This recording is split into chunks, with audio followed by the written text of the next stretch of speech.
By the pricking of my thumbs, something wicked this way comes. Open locks, whoever knocks. How now, you secret black midnight hags? What is it you do? Deed without a name. I conjure you, by that which you profess, however you come to know it, answer me. Though you untie the winds and let them fight against the churches, though yes the waves do confound and swell navigation up, though bladed corn be lodged and trees blown down, though castles topple on their warders' heads, and palaces and pyramids do bend their heads to their foundations, though the treasure of nature's Germans do tumble all together, even till destruction sicken, answer me to what I ask you. Speak. Demand. We'll answer. Say if thou hast rather hear it from our mouths or from our masters. Call him. Let me see him. Pour in sow's blood that hath eaten her 9 pharaohs, grease that's sweating from the murder's giblet, throw into the flame. Tell me, thou unknown power. He hears thy thoughts, but speak thy not. Whate'er thou art, for thy good caution, thanks. Thou hast heart my fear aright. But one thing more. He will not be commanded. Here is another more potent than the first. Macbeth! Macbeth! Macbeth! Had I 3 years, I'd hear thee.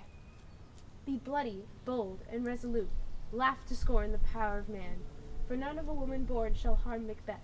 Then live, Macduff. What need I fear of thee? But yet, I'll make assurance double sure, and take a bond with fate. Thou shalt not live, that I may tell pale-hearted fear it lies, and sleep in spite of thunder.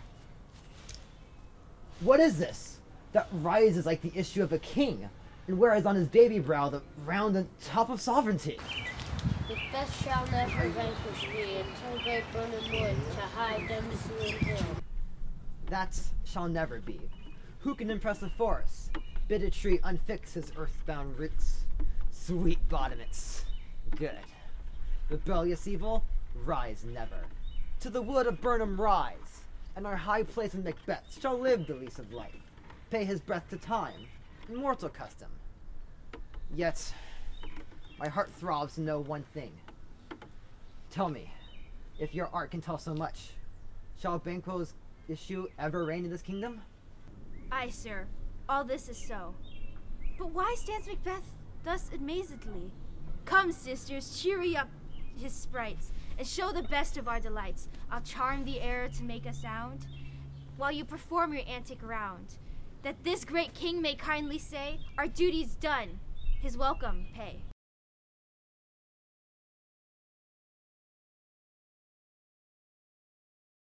What had he done to make him fly the land? You must have patience, madam. He had none. His flight was madness. When our actions do not, our fears do make us traitors. You know not whether it was his wisdom or his fear. Wisdom, to leave his wife, to leave his babes, his mansion and his titles in a place from whence himself does fly, he loves us not. He wants the natural touch. For the poor wren, the most diminutive of birds, will flight her young ones in her nest against the owl. All is the fear, and nothing is the love, as little is the wisdom, where the flight so runs against all reason. My dearest coz, I pray you school yourself. But for your husband, he is noble, wise, judicious, and best knows the fits of the season. But I dare not speak much further. But cruel are the times, and we are criminals and do not know ourselves. When we hold rumor from what we fear, yet know not what we fear, but float upon a wild and violent sea, each way and more. I take my leave at once. Shall not be long, but I'll be here again. Things at the worst will cease, or else will climb upward to where they were before.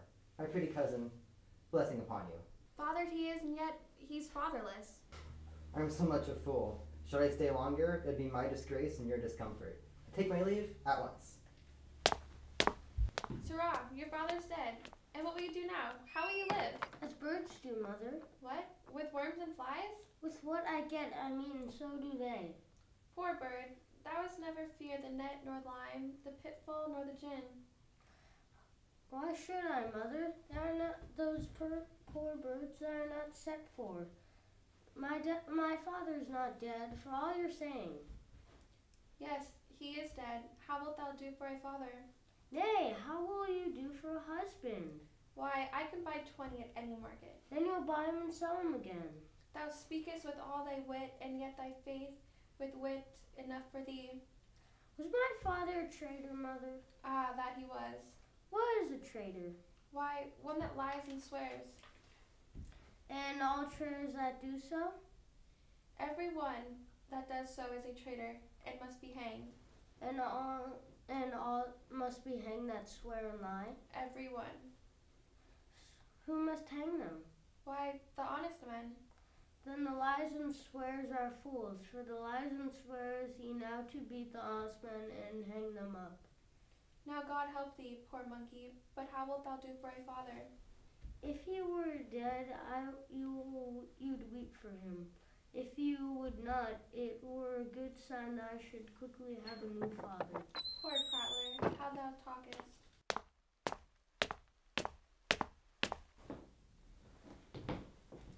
Bless you, fair dame. I'm not to you know, though in your state of honor I am perfect. I doubt some danger does approach you nearly. If you will take a homely man's advice, be not found here. Hence with your little ones. To fright you thus, methinks I'm too savage. To do worse to you were fell cruelty, which is too nigh your person. Heaven preserve you, I dare abide no longer. Whither should I fly? I have done no harm, but I remember now I am in this earthly world, where to do harm is often laudable, to do good sometime accounted dangerous folly.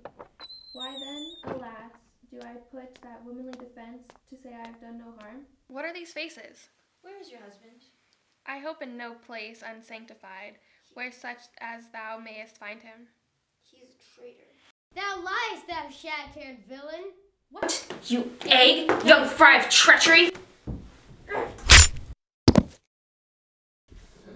Mother, run away! I pray you!